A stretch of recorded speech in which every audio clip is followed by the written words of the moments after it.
আসসালামু আলাইকুম। ডিএনএস এডুকেশনের পক্ষ থেকে আপনাদের সকলকে আন্তরিক শুভেচ্ছা ও অভিনন্দন।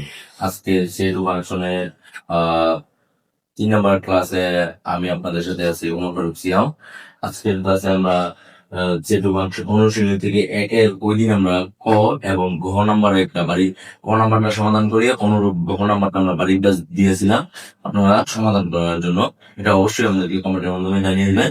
আজকে আমরা খ এবং গ এই দুইটা অঙ্ক সমাধান করার চেষ্টা করবো।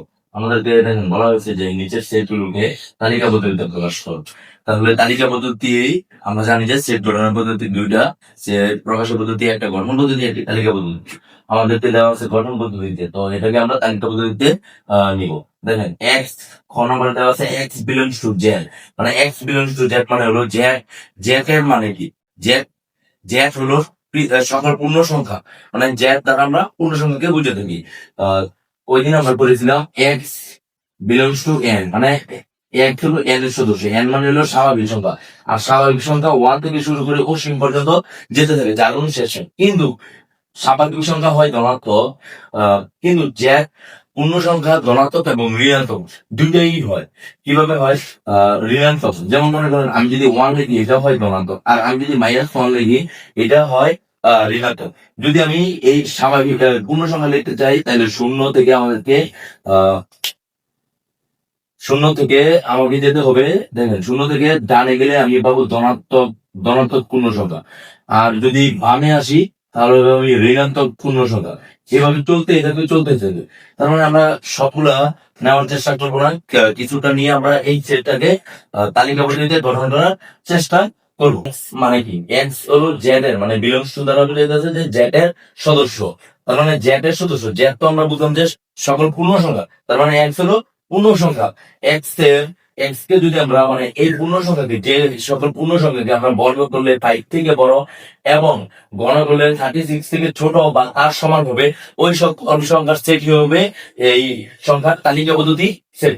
তো আমরা যদি এটাকে একটু লিখি, যে সমাধান যদি লিখি, যে সকল, দেখেন যে সকল পূর্ণ সংখ্যাকে, মানে জেড মানে হলো পূর্ণ সংখ্যা, যে সকল পূর্ণ সংখ্যাকে বর্গ করলে, কি করলে? বর্গ বর্গ করলে বর্গ করলে 5 থেকে বড় হতে হবে, 5 থেকে বড়। মানে দেখেন যদি আমরা বর্গ করি ওই বর্গের মানটা 5 থেকে বড় হতে হবে, বড়।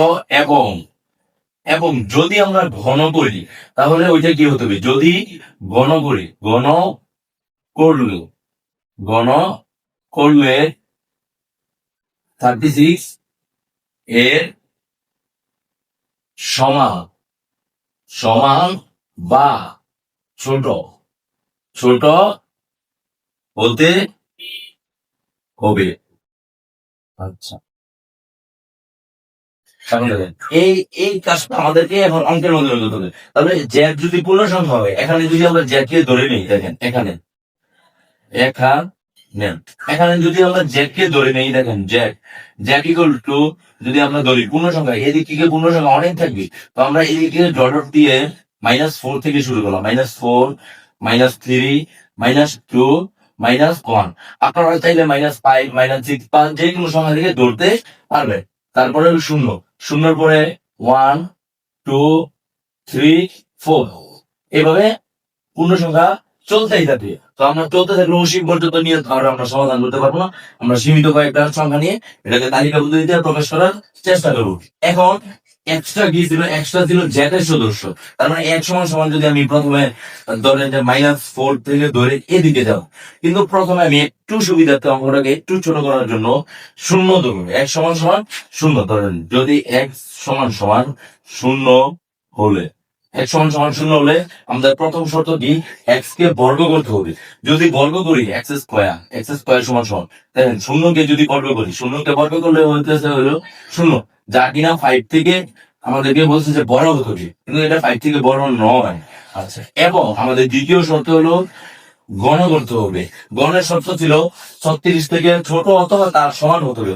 x কে যদি আমরা গণ করি, দেখেন গণ করলে শূন্যকে যদি গণ করি, শূন্যকে আমরা পৃথিবী শূন্যকে যত কিছুই করি শূন্য শূন্যই থাকবে, তার কোনো পরিবর্তন হবে না। যতবারই গণ করি বা বর্গ করি, যদি করি তাহলে শূন্য, যা কিনা 36 থেকে অবশ্যই ছোট। দেখেন আমাদের শর্ত দেওয়া ছিল দুইটা শর্ত থেকে একটা শর্ত পূরণ হয়েছে, অপর একটি শর্ত পূরণ হয়েছে, অপর শর্তটি পূরণ হয় নাই, তার মানে শূন্যটা আমরা নিতে পারবো না। এখন যদি x সমান সমান ধরেন 1, আমি যদি 1 নেই, দেখেন 1 নিলে আমার এই জায়গায় 1 আছে দুইটা, একটা প্লাসের একটা মাইনাসের, এই 1টাকে আমরা একসাথে নিয়ে নিব, মানে প্লাস এবং মাইনাস। আমি যদি 1টাকে এইভাবে লিখি প্লাস মাইনাস, তার মানে এর ভিতরে 1 দুইটা আছে, একটা হলো প্লাসের 1 আর একটা হলো মাইনাসের 1, এর ভিতরে আমাদের 1 আছে দুইটা, সুতরাং আমরা প্লাস মাইনাস 1 লিখবো, মানে একসাথে আমরা দুইটা সংখ্যাকে ধরে গণনা করার চেষ্টা করবো।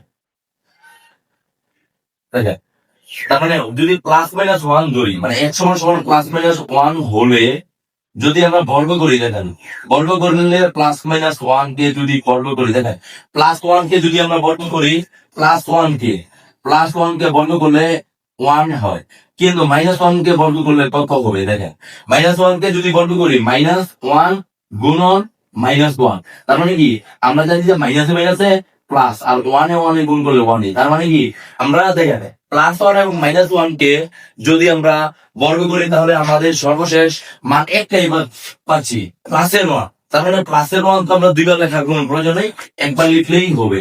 এটা কি আমাদের 5 থেকে বড় হয়? না, এটা 5 থেকে বড় হয় না। এবং দেখেন এবং এবং যদি আমরা করি, দেখেন প্লাস মাইনাস 1 কে যদি আমরা গণ করি, দেখেন x কিউব, যদি আমরা গণ করি, দেখেন 1 কে যদি আমরা গণ করি তাহলে সেটা 1ই হোক, যা কিনা 36 থেকে অবশ্যই ছোট হবে। দেখেন এটা হলো প্লাস 1 কে গণ করা। এখন যদি আমরা মাইনাস 1 কে গণ করি, দেখেন মাইনাস 1 কে যদি গণ করি, তার মানে মাইনাস 1 গুণন মাইনাস 1 গুণন মাইনাস 1, দেখেন দুইটাকে প্রথমে ধরলে মাইনাসে মাইনাসে প্লাস, 1 এ গুণ করলে 1 গুণন মাইনাস 1, তাহলে প্লাস মাইনাসে মাইনাস, 1 এ গুণন করলে 1, তার মানে মাইনাস 1 কে যদি আমরা গণ করি তাহলে আমরা পাচ্ছি যে মাইনাস 1। তার মানে এবার 1 কে গণ করে আমরা দুইটা মান পাইতেছি, একটা প্লাসের 1 একটা মাইনাসের 1, তার মানে এটাকে আমরা লিখবো প্লাস মাইনাস 1, যা কিনা 36 থেকে ছোট। দেখেন এবারও আমাদের একটি শর্ত ঠিকই পূরণ হয়েছে, অপর একটি শর্ত পূরণ হয় না। এখন যদি আমরা x সমান সমান, দেখেন এখন যদি আমরা x সমান সমান 2 ধরি, এটার মধ্যে সেম, এটার মধ্যে যদি প্লাস মাইনাস 2 একই সাথে আমরা ধরে নিয়ে কাজ করি, দেখেন x স্কোয়ার প্লাস মাইনাস আর 2 কে যদি বর্গ করি, তাহলে দেখেন যদি বর্গ করি তাহলে আমাদের ওই একই মানে আসবে। দেখেন যদি 2 কে আমরা বর্গ করি তাহলে হয় 4, আর যদি মাইনাস 2 কে আমরা বর্গ করি, মাইনাস 2 কে বর্গ করলে কি হবে? মাইনাস 2 গুণন মাইনাস 2, মানে মাইনাস মাইনাস প্লাস 2 গুণে 4, তার মানে আমরা একই সংখ্যা পাচ্ছি, মানে 2 কে প্লাস 2 কে বর্গ করলে আমরা 4 পাচ্ছি, মাইনাস 2 কে বর্গ করলে আমরা 4 পাচ্ছি। আচ্ছা, যা কিনা 5 থেকে বড় নয়। এবং আমরা যদি দ্বিতীয় শর্ততে যাই যে x কিউব মানে x এর মান এবার হলো প্লাস মাইনাস 2 কে যদি আমরা ঘন করি, দেখেন যদি আমরা ঘন করি তাহলে আমাদের কি হচ্ছে? ঘন করার ফলে 2 ঘন মানে 2 এর পাওয়ার 3 মানে হলো 2 3 বার গুণ 2 দুগুণে 4, 4 দুগুণে আমাদের 8 হচ্ছে। এটা হলো প্লাসের। এখন আমরা যদি মাইনাসের যাই, মাইনাস, দেখেন এনেই দেন মাইনাস, তাহলে দেখেন মাইনাসে মাইনাসে প্লাস, প্লাসে মাইনাসে মাইনাস, তার মানে আমরা দুইটা প্লাস 2 কে প্লাস মাইনাস 2 কে যদি আমরা গণ করি, দুইটা মান পাচ্ছি প্লাস মাইনাসের, মানে একটা প্লাসের আর একটা মাইনাসের, যা কিনা 36 থেকে অবশ্যই ছোট।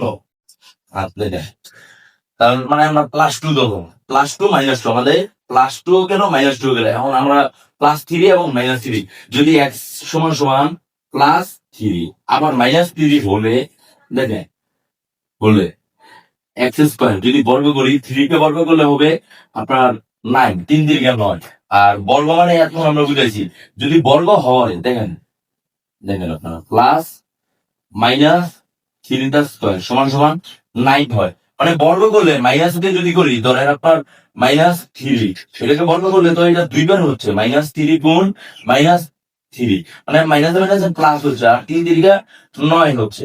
দেখেন তার মানে কি এক্স এর মান প্লাস মাইনাস 3 হলে আমরা একটি মানই পাচ্ছি, যা কিনা 9, এবং 5 থেকে এটা অবশ্যই বড়। আচ্ছা, এবং যদি আমরা দ্বিতীয় শর্ততে যাই, দেখেন দ্বিতীয় শর্তটা হলো আমাদের যে এক্স কিউ।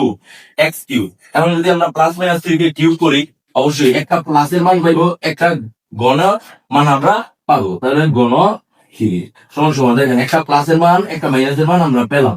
মানে এখন যদি এটাকে আমরা কি করি, গণ করি, 3 কে গণ করলে হবে আমাদের 27। একটা প্লাসের 27 হবে, একটা মাইনাসের 27 হবে। আপনারা এটা করে দেখতে পারেন, যা কিনা 36 থেকে অবশ্যই ছোট। দেখেন অবশেষে আমাদের একটি অঙ্কের মানে শর্ত, উভয় শর্ত, একটি সংখ্যা না, এই জায়গায় আমরা দুটি সংখ্যা নিয়ে একটি লাইনে দুই লাইনের কাজ করে ফেলছি। দেখেন প্লাস মাইনাস 3, মাইনাস 3ও দুটি শর্ত পালন করে, প্লাস 3ও দুটি শর্ত পালন করে। তার মানে অবশেষে আমরা দুইটি সংখ্যা থেকে শর্ত পালন দেখতে পাই। আচ্ছা, এখন যদি এক সমান সমান, এই জায়গায় আমরা একটা কাজ করবো। এক্স সমান সমান যে তখন আমরা কি করছি, যে প্লাস মাইনাস মানে দুইটার সঙ্গে কি আমরা একই সাথে নিয়ে কাজ করছি, কিন্তু +4 এবং -4 এই মুহূর্তে আমরা একই সাথে নিয়ে কাজ করব না, একটু আলাদা আলাদা লাইনে নেব। কেন নিব এটা আপনারা একটু পরে বুঝতে পারবেন। ধরেন আমি +4 নিলাম, যদি +4 হলে দেখেন, যদি বর্গ করি 4 স্কোয়ার সমান সমান 4 ছাড়া হয় 16, যা কিনা 5 থেকে বড়। এবং যদি দ্বিতীয় শর্ততে যাই, দেখেন দ্বিতীয় শর্ততে গেলে এক্স কিউব যদি করি, তাহলে 4 কে যদি ঘন করি তাহলে হয় 64, মানে 64, যা কিনা 36 এর সমান বা তার ছোট না। দেখেন এই মুহূর্তে +4 নেওয়ার পরে দেখেন যে আমাদের একটি শর্ত পূরণ হয়েছে, অপর একটি শর্ত পূরণ হয় নাই। কেমন আমরা নিব, x সমান সমান -4 হলে, দেখেন এক্স স্কোয়ার সমান সমান -4 কে যদি আমরা বর্গ করি তাহলেও হবে 16, যা কিনা 5 থেকে বড়। এবং যদি আমরা দ্বিতীয় শর্ততে যাই, দেখেন দ্বিতীয় শর্ততে গেলে এক্স কিউব ইকুয়াল টু -4 কে যদি আমরা গণ করি তাহলে হবে -64, যা কিনা 36 থেকে অবশ্যই বড়। একটা কথা মনে রাখবেন, মাইনাসের সকল সংখ্যা পৃথিবীর সকল ধনাত্মক সংখ্যা থেকে ছোট, এটা মনে রাখবেন। তার মানে কি, মাইনাসের সংখ্যা যত বড় হবে, তার মান ততই কমতে থাকবে, এটা মনে রাখবেন। তার মানে কি, দেখেন আমরা যদি +-4 কে একই সাথে নিতাম, দেখেন ওই জায়গায় +-4 কে, দেখেন +-1 এটাকে একই সাথে নেওয়ার পরে এই জায়গায় শর্ত পালিত হয়েছে, এই জায়গায় শর্ত পালন হয়ে কাটতে পারছি। এখন দেখেন যদি আমরা +-4 কে একই সাথে নিতাম, এই জায়গায় এসে প্লাসের যে ফোনটা থাকতো ও কি করতো, 36 থেকে বড় হয়ে যেত, তার মানে শত পালন। এখন যদি +-4 আমি এইভাবে দেখেন +-4 64 লেখা, যদি আমি 36 লিখি, তার মানে এখানে মাইনাস যে 64টা আছে এটা শর্ত পূরণ করতেছে, কিন্তু প্লাসের যে 64টা আছে এটা শর্ত পূরণ করতেছে। তাহলে এই জায়গায় আমি কিভাবে বুঝাবো যে একটি সংখ্যা আমাদের শর্ত পূরণ করতেছে, একটি সংখ্যা শর্ত পূরণ করতেছে না? এই জন্য যদি এইভাবে কেটে দিই তাহলে বুঝা যাবে এই জায়গার দুটোটা সংখ্যাই আমাদের গ্রহণযোগ্য না। এই জন্য আমরা এই 4 এর মানটাকে আলাদা করছি। এখন আপনি একটু খেয়াল করলে বা চিন্তা করলে বুঝতে পারবেন, যদি এখন আমরা মাইনাসের সংখ্যা মানে -5, -6, -7, -8 এইভাবে সংখ্যা যত বাড়াতে থাকবো ততবারই উভয় শর্ত পালিত হবে। কিন্তু আমরা তো অসীম পর্যন্ত যাব না, এটা ডট থেকে যাবে। তার মানে এই জায়গায় আমাদের শর্ত পূরণ করছে কে, +3, -3 এবং -4, এই তিনটে সংখ্যায় আমাদের উভয় শর্ত পালন করছে। আমাদের নির্ণয় সেট কি হলো, অতএব নির্ণয় সেট, দেখেন নির্ণয় সেট আমাদের শর্ত কে পালন করলো। দেখেন প্রথম আমরা মাইনাস থেকে লিখবো, যেহেতু আমাদের এর মাইনাস থেকে সংখ্যা শুরু হলো, তাহলে -3 চেয়ে ছোট হলো -4, সবার আগে আমরা -4টা লিখবো, -4। তারপরে শর্ত পালন করলো -3, তারপরে শূন্য শর্ত পালন করে নাই, +1 -1 শর্ত পালন করে, +2 -2 শর্ত পালন করে নাই, তারপরে ডিরেক্ট একদম +3 আমাদের শর্তটা পালন করেছে। এভাবে দেখেন এদিকে যদি আমরা যতই বাদ দিই, বাম দিকে যতই সংখ্যা নেই, -4 এর পরে যতবারই সংখ্যা নেব উভয় শত পালিত, এই কারণে এদিকে আমরা ডট দিয়ে দিচ্ছি, মানে চলতে থাকবে এটা। তার মানে আমাদের এই ঘ নম্বরের আনসার হলো এটা। এই মুহূর্তে আমরা একটি অঙ্ক সমাধান করালাম। আশা করি সবাই বুঝতে পেরেছেন। আমাদের এই নিয়ে 2টি অঙ্ক সমাধান এবং একটি হোমওয়ার্ক দেওয়া ছিল। এই 3টি অঙ্ক আপনারা বাসায় প্র্যাকটিস করবেন। আবারও ধন্যবাদ বিএমএস এডুকেশনের পক্ষ থেকে আপনাদের সকলকে আবারও অগ্রিম শুভেচ্ছা এবং অভিনন্দন জানিয়ে আজকের মতো ক্লাস এখানে শেষ করছি। আবার নতুন কোনো একটি ক্লাস নিয়ে আপনাদের সামনে হাজির হবো। আসসালামু আলাইকুম।